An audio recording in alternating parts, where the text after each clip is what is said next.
Importantly, 2 or 3 windows above the flat roof were partially open. Villiers replaced the photo and opened the panel again.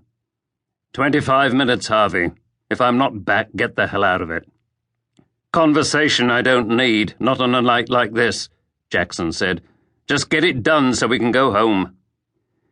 Villiers closed the panel, clambered up on the bench and opened a trap.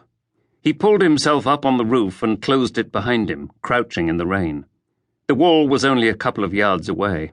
He slipped across the barbed wire, grabbed for the branch of a tree, worked his way along it, hand over hand, then dropped into the darkness below.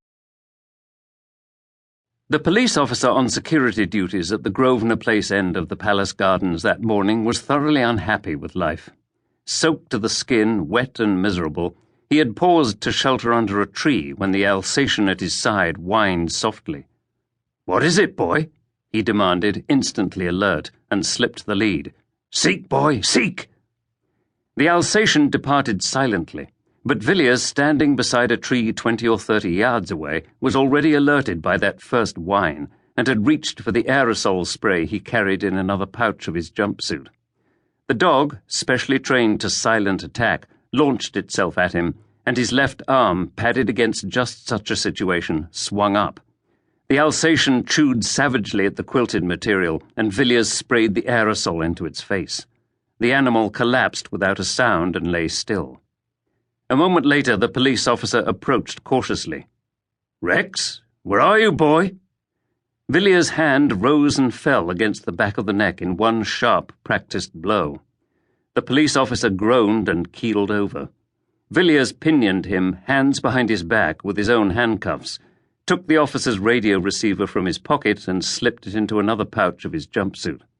Then he started to run across the park through the darkness towards the rear of the palace. Harvey Jackson got out of the truck and opened the door. He reached inside, found a couple of grappling hooks, then bent down over the telephone manhole at his feet and removed it. From the truck he took an inspection lamp on a long lead, which he lowered into the darkness, a red warning sign reading "Danger, Men at Work," some canvas screens and an awning. He dropped into the manhole, opened one of the inspection boxes, revealing a bewildering array of multicolored leads and switches, and sat back and waited. Perhaps 5 minutes later, there was the sound of a car, and he stood up and peered over the edge as a police patrol car pulled in at the curb. The driver leaned out, a grin on his face. "What a way to earn a living! Serves you right for joining." "You too," Jackson said. "Hope you're getting double time this hour of the bloody morning." "That'll be the day." The policeman grinned again. "Watch yourself. If this rain keeps up, you'll be swimming in there by breakfast time." He drove away, and Jackson lit a cigarette and sat down again, whistling softly to himself, wondering how Villiers was getting on. Villiers, who had found the workmen's ladders still available under the portico, had reached the flat roof over the ambassador's entrance with no difficulty. 2 of the windows shown on the photograph were still partially open. He worked his way along a ledge, raised the nearest one and slid over the windowsill into a small office. He opened the door cautiously and slipped out into a dark corridor.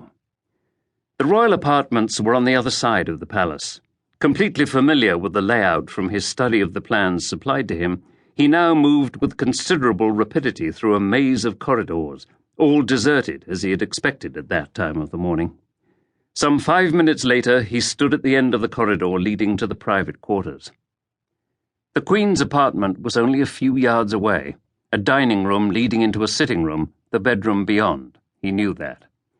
Further on, around another corner, was a room where the corgis slept. In the page's vestibule opposite, a police constable sat reading a paperback book. Villiers observed him carefully for a moment, then retreated down the corridor and took out the radio transceiver he had taken from the policeman in the park. He pressed the Channel 4 button and waited. There was a slight crackle. A voice said, "Jones here." Villiers replied in a soft voice, "Security office. The picture gallery alarm seems to be playing up again. We're getting an intermittent signal. Give it a quick check, will you?" "Okay," Jones said. Villiers moved to the corner again and peered round in time to see the police constable moving away along the corridor in the other direction.